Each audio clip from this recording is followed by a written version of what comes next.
Hey, what's up, dudes? My name is Peroz. Welcome back to more tutorials and things. Today we're going to be talking about a really cool transition that I've been using a lot recently. I don't really know what to call it. I was thinking about something kind of like the reflection transition smooth tool, smooth. Your mum's smooth. No. So I don't really have like a name for this transition. I fucking have no idea. Just some reflection shit. It's a really cool. Yeah, check it out right here. Looks pretty sweet. Been using it quite often, and yeah, jump straight into it, man. Alright boys, jumping into it. Minimal yapping this video, hopefully. Yeah, don't know what to call this. It's just like a really cool transition effect through TVs, windows, glasses, eyes, you know, what have you. Just sort of like reflections and things like that, I guess you could say. The reflection transition effect, maybe. So here's my comp settings, 1920, 1080, 24 FPS. The standard for editing Call of Duty montages. So I've got a couple of cinematics here from the edit I did for Jeddzies, where I used like a lot of these transitions, and we'll just drag both these bad boys in here. So making these cinematics as accurate as possible, as always, is really part of doing this effect as well. So basically I have this guy running, and then it comes out of his glasses to sort of show what this guy is seeing. Really nice chunk of continuity there. If you've seen the edit, you'll know what I mean. The clip is pretty accurate to what's happening here. So what we need to do is I've chopped this down to where I think he should, the cinematic should start, same with the other one. And we'll just jump straight into rotoscoping this motherfucker. We'll pre-compose it. This is how I do my rotoscoping. I usually do it like this to keep my, like my main comp like pretty clean. We'll just chop it somewhere down there. We'll jump into here, and then we'll make sure everything is all the same. So rotoscope is happy, so it changes to 60 FPS because that's what I recorded the cinematic in. We'll change it to 24. And we'll pre-comp again. Yes, I know sometimes the way I do things is a little bit funny, but this is the way it works for me. Otherwise, it doesn't work, and it's fucking annoying, so yeah. And then we'll jump into this comp, and then we'll change it to 24 again. And then we'll go back into this comp where we pre-comped the first time. Now we'll change it to full, and we'll rotoscope out his glasses here. So obviously you can do this with like a lot of different things. I was planning on doing it with his eyes, but because of the way T6NVM works, the animation kind of resets when you press play, like on your camera path. So he wasn't always perfectly lined up, and this is like the best I could get. And I did spend quite a while trying to get this cinematic. So we'll click on our rotoscoping little fella up here, and we'll double click. If you don't know much about rotoscoping, I do have a really good, straightforward tutorial on it. Maybe I'll link it in the description to help you guys out. Little tool here, you can hold left control and swipe left and right to increase or decrease the size. We're just going to have it like a sort of small size, and we're just going to start painting the glasses out. And we will just hold Alt to remove these parts we don't want. So we hold Alt and then we click, and it will change to the minus, the negative, whatever you want to call it. And we will just try to line this up as best we can.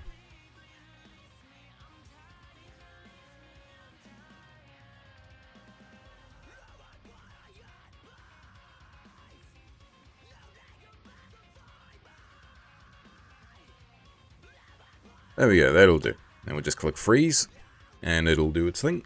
There we go. So now if we just jump out of the thing here, this comp, we'll see that just his glasses are floating there, right? So now what we want to do is we want to duplicate this and jump back into the rotoscope here, and then we want to unfreeze it. And then we want to tick over here where it says invert foreground / background. We'll do that, and then we'll freeze again, and it should remember the lines all perfectly. And freeze that. It'll do its thing, or what it'll do is it'll cut out the glasses, so the glasses won't be there. We'll jump back in. You can see if I hide this one, it'll just be sort of masked out. And then if we put the other one on, the glasses reappear, and so on and so forth. So now we have like two layers here. So if we grab our other cinematic we have here, which is this one, and we just drag that in. If we drag this all the way below, and we have it like this, can you see how this just does not look right? Like, it's still cool, don't get me wrong, like it's whatever. but it just doesn't look right. It looks way too clear. It's not particularly great, and that's where the other part that we cut out comes in, the glasses. So the glasses are going to be like your texture, your blending, right? So if we have our cinematic we want in the glasses or the goggles, below everything, and then we grab the glasses one. I'll rename this so it's a little bit easier for you guys to understand. We'll go glass, and we'll just call this background. So if we grab the glasses, we press T, and then we turn down the opacity, you'll see that the other cinematic underneath will start to show up. And you'll see that it is pretty well blended. So you can change the opacity to however you want it to be. You can have it like barely show up like this. Like this looks pretty good. Maybe 75, pretty good. And it just looks really like well blended and like it's supposed to be there. Like it's in the game almost. Really basic kind of thing to do, but it looks really, really good. So now we will make the transition. So let's say we'll go from like here, put a marker there. We'll put a marker whenever this shows up, and we'll put a marker here. So this is our little workspace here now. Select both of these, press S and P, and we can keyframe both of these. So there's a couple ways you can go about this. So we can zoom this in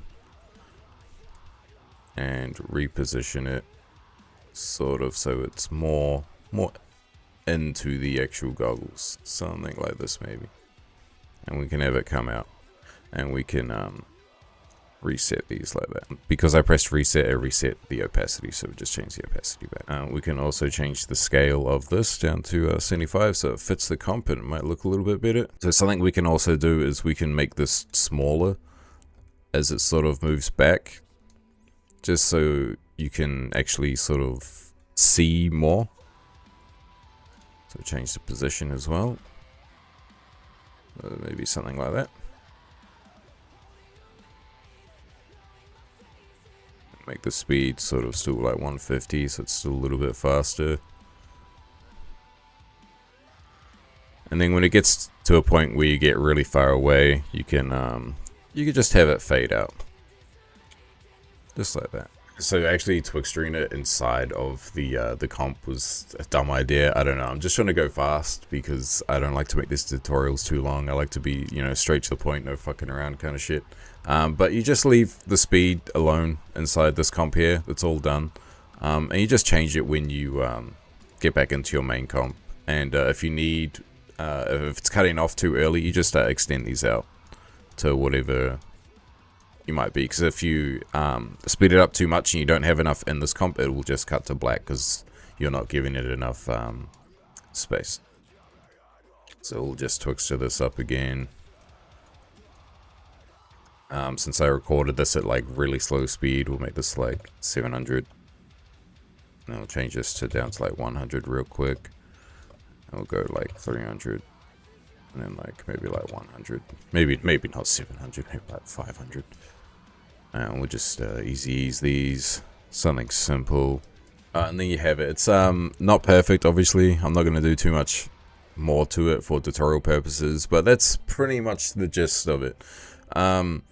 You can add some other effects to just make the transition a little bit more better, maybe smoother. I wouldn't suggest adding too much to it, because if you start adding too much to it, the transition doesn't look like super natural.